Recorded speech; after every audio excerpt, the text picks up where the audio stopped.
Enlistment. We cannot know our world until we find a compass that can chart what world we know. What do we know? We are a kindly people, and if we see a wrong, we try to right it. A boy run over in the street by a car finds mothers, grandmothers at once to help him. He's laid on cushions till the doctor comes, and family lace is used to wipe his cuts. We are very tender, most kind to physical pain. If our canaries die, we are unconsoled. We go to church, we fumble in our pockets for coins to give to newsboys and to God. We make good coffee, we go to pleasant movies. At weddings, our eyes are filled with simple tears. We like waffles and syrup. We praise gas. We praise coal. We praise inventiveness. We admire the mysterious men who work all night, holding test tubes up against the light, who will revolutionize the rubber industry. When we come home at night, we kiss our wives, but do not see their faces. When we wake in the smart morning, we are fresh for a new day, because we know that in the bathroom cupboard are toothpaste, mouthwash, razor blades, and Kleenex. The subway takes us easily to our work. Is this our world, or only half our world? Suppose a man came knocking at your door, a man you'd never known, in a strange coat, using a set of words that weren't your words, speaking in a range of sound more wide than yours, whose hat shaded eyes more deep than yours. Suppose this man, standing on your doorstep, should say, "Hello, good evening. Would you please tell me the time?" You'd say, 7 o'clock. And if he'd say, "But whose time, yours or mine?" what would you do? Ask him in?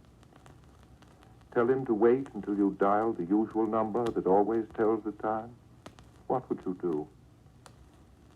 Perhaps he might be satisfied and leave, pulling his hat over his deep eyes and say, "Thank you," when you'd said, "It's 7. In that case, you could smoke your cigarette, turn on the radio, say good night to May, and brush your teeth before you went to bed. But if that stranger with the strange words could not be satisfied and did not leave, what would you do? What if he said again, "Whose time?" Where would you look? Where would you go? The encyclopedia would not help you, even if you'd paid up the last installment on it. The mechanical female telephone voice would only fool you with accuracy, saying 7 o'clock. Suppose he said, "What is 7 o'clock?" Suppose he said 7 o'clock is forever, and forever is only a word for 7 o'clock, and 7 o'clock is now. Suppose he said 7 o'clock is now. What would you do? You could not speak as if he were your neighbor. Give him a Coca-Cola and talk of taxes. He'd look at you and not take off his hat. And if you asked him in, he would say, "No, I'll stay right here in the open door." You'd find yourself both with him and alone, looking outward at his curious eyes and looking inward at what you'd forgot. What would you say? Suppose he quietly said, 7 o'clock is now.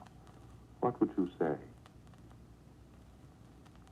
You'd probably wait, looking into his eyes, and all you'd say would be, "Yes, I know." Some usual thing, something you'd said before. You and I, we've all said it before, unaware of what it meant till now, unaware that once we've said it, we have changed our world. And having said it, suddenly you would look beyond the door, beyond those strong eyes, and going beyond would come back through those eyes and find those eyes your own. Yes, I know. you'd suddenly say, and would not ask him in. You would go out, and he would not be there. Seeking yourself, you would go out to find him.